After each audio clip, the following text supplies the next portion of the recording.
Leader बहुत जल्दी मिल जाएगा। मुझे ये बताइए कि भाई सीएलपी लीडर आप बनाएंगे कब? ये आला कमान को देरी क्यों हो रही है ऐसा करने में? किस चीज का इंतजार हो रहा है? मैं वो बात भी बताता हूं। मैं सिर्फ ये कहना चाह रहा था कि मैं अगर आज आया, आपके चैनल ने पहले पार्टी को बोला, मैं पार्टी ने भेजा हूं, तो पार्टी के बिना भेजे नहीं आए हैं यहाँ पर। पहले पार्टी को मैसेज आता, सबको पता है। बीजेपी में मुझे पता नहीं, अपने मर्जी से आते होंगे। सुरेश रोड कभी अपनी मर्जी से टीवी पे नहीं बैठता, जब पार्टी आदेश करती है तब आता है। पहली बात इससे मैं ये कह रहा हूं कि आपके हाई कमान को ये डिले क्यों कर रहा हूं? हाई कमान ये डिले क्यों कर रहा है? हाँ, मैं आता हूं उसी बात पे। अभी मलकानिया जी ने भी एक बात कही। उन्होंने कहा कि कांग्रेस पार्टी कई गुट बन गए, सभी गुटों को बिठा लो। तरह तरह की बात अगर चारों तरफ से आएंगी, मैं कहता हूं कांग्रेस पार्टी में कोई गुट नहीं, न गुटों की मीटिंग बुलाने की आवश्यकता है।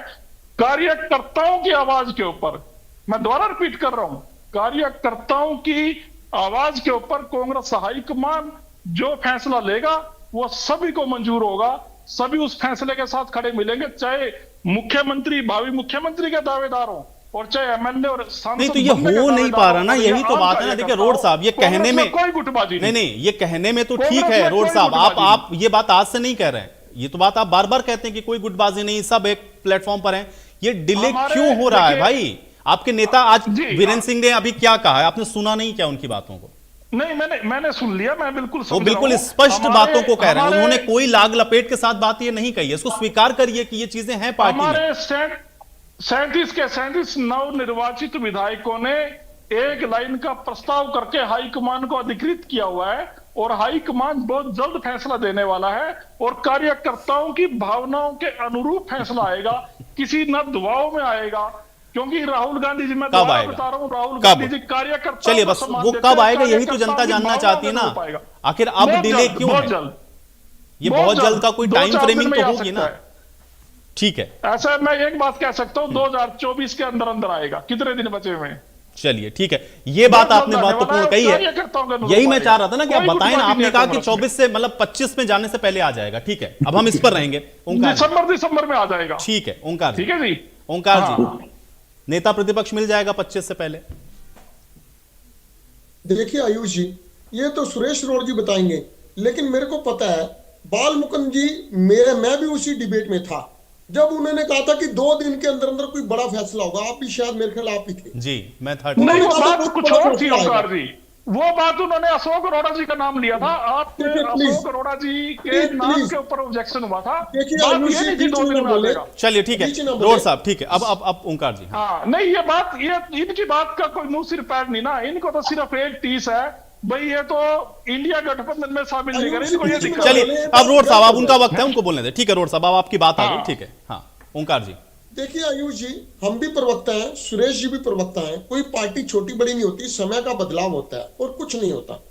आज बाल मुकुंद जी प्रवक्ता नहीं है, लेकिन मेरे को गलत महसूस हो रहा है कि उनके बारे में ऐसी बात कही जा रही है। कोई भी चैनल बिना पार्टी के निर्देश के किसी को नहीं बुलाता। मैं भी कहता हूँ, हमारे को रोज शाम को मैसेज आता है, आपने इस बात के लिए टाइम फिक्स कर लो सरदार जी, फिर आप वही बात लगे रखेंगे। चलिए ठीक है, वो टाइम फिक्स कर लेंगे, उस पर भी डिबेट। ठीक है, एक सेकंड रोड साहब, ठीक है, अब इससे आगे बढ़ते हैं, ठीक है। आप डिनाइल मोड में है ना, लेकिन मैंने पहले ही कहा भाई, सब सम्मानित है, सबको आमंत्रित किया जाता है, ऐसे कोई भी नहीं आता है। ऐसे कोई कल को कोई भी प्रवक्ता बनकर के बैठ जाए, ऐसा नहीं होता, ऐसा होता नहीं। आप उसके लिए पीछे चाहे जितने तर्क दीजिए रोड साहब, आप कितने भी तर्क दीजिए। ठीक है, ठीक है, अब आ गई ना आपकी बात। अब उनका वक्त है, उनको बोलने दे। ठीक है ओंकार जी। नहीं, वक्त अगर वो झूठ बोलेगा तो मुझे काउंटर करना पड़ेगा ना। ठीक है, अभी सुनिए भाई, झूठ सही का फैसला छोड़ दिया ना मैंने। झूठ सही तो यहाँ पर निर्धारित नहीं हो पाएगा ना। आपकी बात उनको झूठ लगेगी, उनकी बात आपको झूठ लगेगी, तो इसी में फंसे रहेंगे हम लोग। इससे आगे बढ़ेंगे। ठीक है ओंकार जी।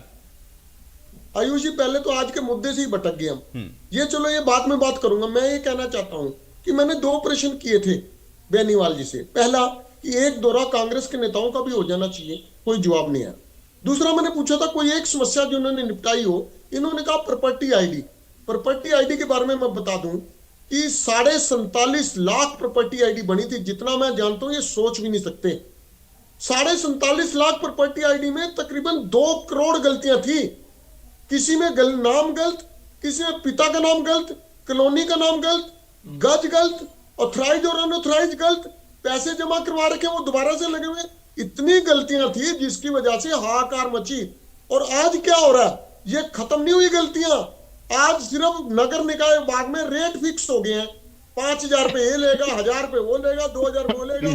चेक कर लेना बेनीवाल जी जाके किसी भी नगर निकाय विभाग में। अगर आप कह रहे हो समस्या खत्म होगी, तो समस्या खत्म नहीं हुई। हाँ, उस समस्या का करप्शन में बदलाव हो गया, भ्रष्टाचारीकरण हो गया। प्रत्येक व्यक्ति चाहता कि मैंने कल रजिस्ट्री करानी है, मेरे को एनओसी चाहिए। अब वो एनओसी कैसे मिलेगी? वो 10,000 रुपए देके मिल जाएगी एनओसी, आप जाके ले आना। ये ना कहना कि मैं प्रवक्ता हूं, एक आम पंकज बेनीवाल बन के जाना और ऐसे शहर में जाना जहां आपको जानता ना हो कोई कमेटी वाला, आपको पता लग जाएगा करप्शन चल रही है या नहीं चल रही। अगर ना चल रही हो तो मेरे से बात करना, अगर चल रही हो तो मैं सोचूंगा आपने जवाब नहीं दिया। दूसरा, आपने HKRN की बात की, क्या किया पक्का उनको? क्या उनको पक्के वाला स्केल दे दिया? क्या उनको पक्का करने के बाद जो स्केल एक पक्के व्यक्ति को मिलता है उनको पैसे देने शुरू कर दिए? सिर्फ ये कह देना कि 58 साल की या 60 साल की आयु तक इनको हर साल हम इसी HKRN में रखेंगे, ये पक्का कहना होता है क्या? ये पक्का नहीं होता। ये तो एक व्यक्ति की जिंदगी खराब करना है, हमारे युवाओं की जिंदगी खराब करना है। आप उनको HKRN में ही रखोगे, सारी जिंदगी HKRN में रहेंगे। आप उनको पक्का कीजिए। और दूसरा, अब मैं क्योंकि सुरेश रोड जी की बात का जवाब देना जरूरी है। देखिए, कोई भी चैनल, इंडिया न्यूज तो एक अच्छा बहुत बड़ा चैनल, कोई भी चैनल बिना पार्टी की गाइडलाइन के किसी को टीवी चैनल पर नहीं बुलाता। अगर फिर अपनी बात पे अड़े हुए तो ठीक है भी, आपको सच्चाई का पता ही नहीं। मैं करूँ, आप ठीक कह रहे हो, सच्चाई नहीं पता, सुना जो मेरे पास। मैं करूँ करना चाहते हो। चलिए ठीक है, अब आप लोग आपस में उसमें लड़ लीजिए, ठीक है। मुझे लगता है कि ये समय की बर्बादी आज मुद्दे पर रहते हैं, आज मुद्दे पर रहते हैं, ठीक है। ये आपस में क्लैरिफाई, मैंने पहले भी कहा ना भाई, ऐसे कोई किसी का पक्ष रखने नहीं आ सकता। बिना पार्टी परमिशन के कोई भी किसी पार्टी का पक्ष नहीं। कल को कोई इंडियन नेशनल लोकदल का प्रवक्ता कोई अपने आप को बता करके चैनल पर बैठ जाए, ऐसा नहीं होता, ऐसा होता नहीं, ठीक है। बहरहाल मैं अपनी बात पूरी करूंगा, इंडिया न्यूज पे मैं अपनी बात पूरी करूंगा। 1.5 महीने बाद मैं ही गया था पार्टी का भेजा हुआ, बीच में बात पूरी करूंगा। चलिए ठीक है, एक सेकंड सुरेश रोड जी, एक सेकंड। हम इस पचड़े में नहीं पड़ते, हम इनकी बात को मान गए, छोड़िए इसको। मैं बेनीवाल जी से एक प्रश्न पूछना चाहता हूं। जब हमारी माननीय सुप्रीम कोर्ट ने भी कह दिया कि डल्लेवाल जी का जीवन कीमती है, पंजाब और हरियाणा सरकार उनकी जान को बचाने के प्रयास करें, उनको मेडिकल सुविधा प्रोवाइड करें, तो क्या सरकार ने अब तक कोई कार्य किया? ये मैं पूछना चाहता हूं इनसे। क्या एक किसान नेता, वो भारत का नहीं है, वो मरण वक्त पर बैठा है, 22 दिन हो गए।